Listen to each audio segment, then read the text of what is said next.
Yeah, the call is November 2, Echo Tango, Japan. Name is Rick. I'm in Pittsburgh, Pennsylvania, and good to hear you. You're nice to 5'9" plus a whole bunch. Roger, Rick, come back one more time a little slower on your call sign, please. Yes, November 2, Echo Tango, Juliet. Norway 2, England, Tokyo, Japan. Roger. Well, it's my dyslexia that's at fault here, I'm sure, but I'm trying. I have difficulty in double tasking. As a matter of fact, even single tasking. Sometimes I'm found wanting, Roger. Oh, very good. Well, you got a great signal. I've been sitting listening to you, and I'm going to have to check that out on YouTube. That looks like something pretty interesting. Anyway, I know you're just outside of, Louisville, Kentucky, and I'm just not hearing too many signals coming through today, but when you came on, you're 20 over 9, and I had to say howdy. Again, my name is Rick. I'm using a 7300, driving a OM Power 2500 amplifier, and the antenna is a ground-mounted vertical with, it's a 43-foot with 60 radials on it, so... and the only thing I didn't get was your name, if I could get that for the log.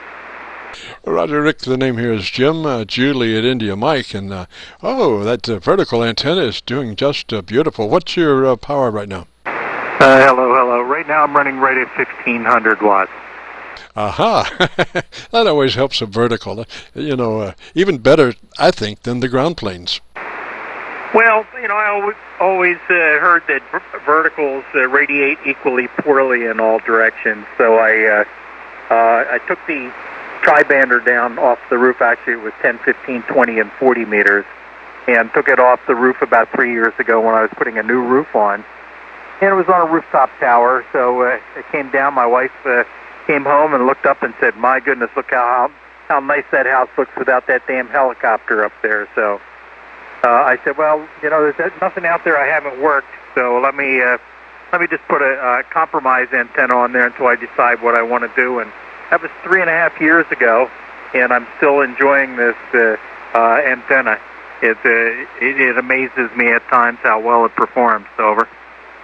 Roger, Rick. Now, I did have to put my hands over the speaker so my wife would not hear somebody actually taking antennas down. I never take an antenna down. I just incorporate it into the grand scheme of things, and put it on a rotary switch, and then use it as A, B, C, D, E, F, G comparisons there, That way you always know where you're going, and also the options are just amazing. But that's that's one of the best sounding vertical antennas that I've copied the mail on. We're running inverted V's here at about the 35-foot mark, and they're about 45-degree angles, down angles. So we're getting quite a bit of omnidirectional radiation off those, Roger. Oh, yeah. Well, you're sitting here rock solid at 15 to 20 over 9, so it sure is playing well for you. I know you had quite a few other people calling, Jim, so I'm not going to hold it, but I just wanted to make sure I had your call right, which is Victor, Kilo Victor, and I'm going to go check that out on YouTube and see what comes up. And again, I want to thank you very much for the short QSO. Roger, Rick. Pleasure, sir, and you're the best signal today so far. So it will sound good on our YouTube QSO-VLOG page. Probably be up the next 2 or 3 days for sure. Again, what's your location, please? I'm about 10 miles east of Pittsburgh, Pennsylvania, a little town called Murrysville. Roger that, Rick. Appreciate that, sir. You have a real good day. Sounding good. This is Kilo Charlie 9, Victor Kilo Victor 3s. Okay, Jim. Take care, and again, my pleasure. Nice to meet you. KC9 Victor Kilo Victor N2ETJ. Good morning.